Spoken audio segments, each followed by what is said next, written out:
H D Kumaraswamy ಅವರು ಈಗಾಗಲೇ ಒಂದು ಮಾತನ್ನ ಹೇಳಿದ್ದಾರೆ, ಅದನ್ನ ನಾನು ಉಲ್ಲೇಖ ಮಾಡ್ತಾ ಇದ್ದೀನಿ. ಟಿಕೆಟ್ ನಾನು ಕೊಡಿಸ್ತೀನಿ, ಗೆಲ್ಸೋದು ನಿಮ್ಮ ಜವಾಬ್ದಾರಿ ಅಂತ ಹೇಳಿದ್ದಾರೆ. ಸೊ ನಿಮಗೇನಾದರೂ ಟಿಕೆಟ್ ಲಭ್ಯ ಆಗಬಹುದಾ? ಆ ನಿಟ್ಟಿನಲ್ಲಿ ಒಬ್ಬ ಸ್ಥಳೀಯ ನಾಯಕನನ್ನ ಬೆಳೆಸುವಂತ ನಿಟ್ಟಿನಲ್ಲಿ ಪ್ರಾದೇಶಿಕ ಪಕ್ಷ JDS ಏನಾದರೂ ಮನಸ್ಸು ಮಾಡಬಹುದಾ ಅಂತ? ಖಂಡಿತ ಭರವಸೆ ಇದೆ. ಈ ಕ್ಷೇತ್ರದಲ್ಲಿ ನಾವು ಕೂಡ ಅಲ್ಲೇ ಹುಟ್ಟಿ ಬೆಳೆದಿರೋರು. ಈ ಪಕ್ಷಕ್ಕಾಗಿ ಸಾಕಷ್ಟು ವರ್ಷಗಳು, ದಶಕಗಳನ್ನೇ ಕಳೆದು ಬಿಟ್ಟಿದ್ವಿ. 1983ರಲ್ಲೇ ನಾನು ಅಲ್ಲೇ ರಾಜಕೀಯಕ್ಕೆ ಪ್ರವೇಶ ಮಾಡಿದಂಥ ಸಂದರ್ಭದಲ್ಲಿ ಯಲ್ಲದಕೆರೆ VSSN ಅಧ್ಯಕ್ಷನಾಗಿ ಕೆಲಸ ಮಾಡಿದ್ದೀನಿ. ತದನಂತರ 1985ರಲ್ಲಿ ರಾಮಕೃಷ್ಣ ಹೆಗ್ಡೆ ಅವರು ಮುಖ್ಯಮಂತ್ರಿಗಳು. ಆ ಸಂದರ್ಭದಲ್ಲಿ ಮಂಡಲ ಪಂಚಾಯಿತಿ ಸದಸ್ಯನಾಗಿ, ದಿಂಡಾವರ ಮಂಡಲ ಪಂಚಾಯತ್ ಸದಸ್ಯರಾಗಿ ಕೆಲಸ ಮಾಡಿದ್ದೀನಿ. ಅನುಭವ ಇದೆ. ತದನಂತರ 1994ರಲ್ಲಿ ಲ್ಯಾಂಡ್ ಗ್ರಾಂಟ್ ಕಮಿಟಿ ಮೆಂಬರ್ ಆಗಿ ಡಿ ಮಂಜುನಾಥ್ ಸಾಹೇಬರು ಮಂತ್ರಿಗಳು.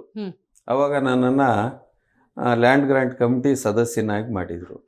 ಆ ಸಂದರ್ಭದಲ್ಲಿ 8ರಿಂದ 10 ಸಾವಿರ ಎಕರೆವಷ್ಟು ಜಮೀನನ್ನು ಫ್ರೀಯಾಗಿ ಕೊಟ್ಟಿದ್ವಿ ನಮ್ಮ ರೈತರಿಗೆ, ನಮ್ಮ ತಾಲೂಕಲ್ಲಿ 94ರಲ್ಲಿ.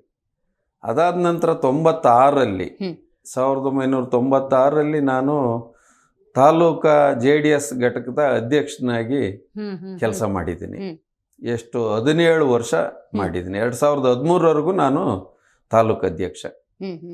ಆ ಮಧ್ಯದಲ್ಲಿ 1996ರಲ್ಲಿ ಅಧ್ಯಕ್ಷ ಆದನು. 2013ವರೆಗೂ ಕೆಲಸ ಮಾಡೋಂಥ ಸಂದರ್ಭದಲ್ಲಿ ಸಾಕಷ್ಟು ಅಭಿವೃದ್ಧಿ ಕಾರ್ಯಗಳನ್ನ ಮಾಡ್ಕೊಂಡು ಬಂದಿದ್ದೀನಿ.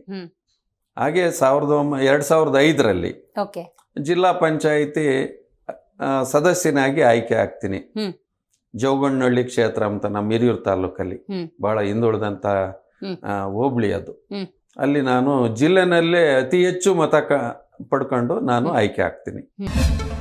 ಜಿ ಕನ್ನಡ ನ್ಯೂಸ್ ಪ್ರೀಮಿಯರ್ ಲೀಗ್ಗೆ ನೋಂದಾಯಿಸಲು ಈಗಲೇ ಸಂಪರ್ಕಿಸಿ 9711881960.